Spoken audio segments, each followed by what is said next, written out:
3 characters that can defeat Saitama. One punch man యానిమేలో most over power character అయిన సైతమాని defeat చేయగల potential ఉన్న ముగ్గురు వ్యక్తుల గురించి ఈ రోజు మనం తెలుసుకుందాం. Number 1 xeno. Dragon ball super anime కనుక మీరు చూసినట్లయితే గ్రాండ్ జెనో యొక్క పవర్స్ అండ్ ఎబిలిటీస్ గురించి మీకు ఒక ఫుల్ క్లారిటీ అయితే వస్తుంది. గ్రాండ్ జెనో కేవలం ఒక చిటికతోనే యూనివర్స్ మొత్తాన్ని ఎగ్జిస్టెన్స్ లేకుండా అరెస్ట్ చేయగలడు. సో సైతమా జెనో పైన అటాక్ చేసే ముందే జెనో సైతమా యొక్క ఎగ్జిస్టెన్స్ ని అరెస్ట్ చేసి సైతమాని డిఫీట్ చేయగలడు.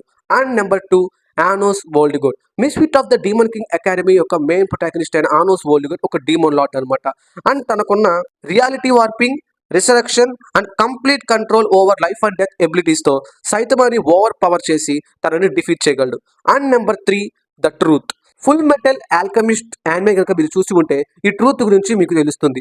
ట్రూత్ ఒక మెటాఫిజికల్ ఎంటిటీ అయినప్పటికీ, తనకు ఒక ఫిజికల్ బాడీ లేనప్పటికీ తన యొక్క పవర్స్ అనేవి మన ఇమాజినేషన్ కంటే ఎక్కువగా ఉంటాయి. సో డెఫినెట్లీ ట్రూత్ తన యొక్క అన్ఇమాజినబుల్ పవర్స్తో సైతమాని డిఫీట్ చేయగలడు.